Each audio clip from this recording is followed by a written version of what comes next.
this video, we turn our attention to scientific notation, which is just a way to write very large or very small numbers.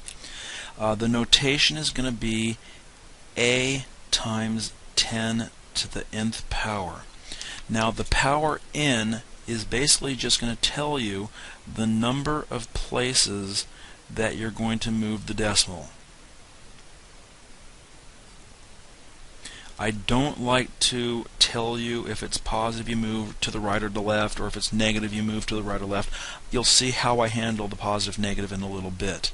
The number a is between 1 and 10. I'm going to say it has one non-zero digit to the left of the decimal.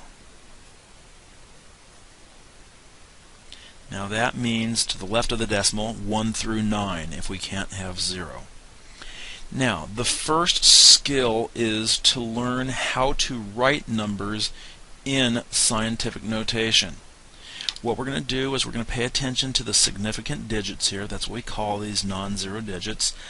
9.374. We want one digit that's not 0 to the left of the decimal. Now in writing this, we've moved that decimal 6 places to the left.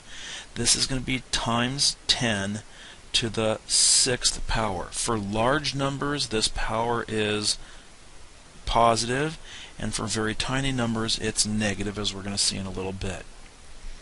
This next one, 19.4 trillion. I wrote this out because our Congress even doesn't know how to write the number trillion, especially looking at our debt right now, and I thought we should make sure we know how to write this out.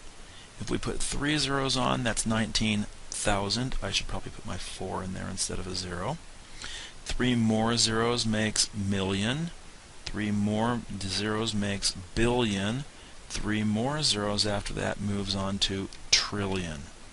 So we're going to have 1.94 times 10 to the decimal right now is here, but we're moving it 3, 6, 9, 12, one more there, 13 places to have times 10 to the 13th power. For this next one, we're moving the decimal to the right. We're passing over 3 zeros and the 3, so we're moving it 4 places. This will be 3.81 times 10 to the negative 4th. It's a negative exponent when we have these very tiny numbers that we deal with. Now that's putting things into scientific notation. For these next two problems, we're going to write it in standard form. We know that this is going to begin with 471. The question is how many zeros? Because of this 10 to the positive 8th, this will be a large number, which means we're going to have a lot of zeros at the end. We've already moved the decimal 2 places to get 471, so we need to add on 6 more zeros, and I'll put my commas in there, 471 million. Because of the negative exponent on this next problem, we know we're going to be dealing with a small number. We know that it's going to end in 321. The question is, how many zeros are going to be in here? Well, the decimal used to be there. We're moving it 1 and then 4 more places to the left. So 4 more zeros need to be put in there. Then the decimal. And it's good mathematical manners to have that leading 0 out in front. You're seeing more and more today places where you don't have to write that leading 0, but it really does need to be in there.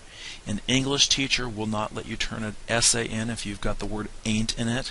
I'm not going to let you get away with having that problem without the leading 0.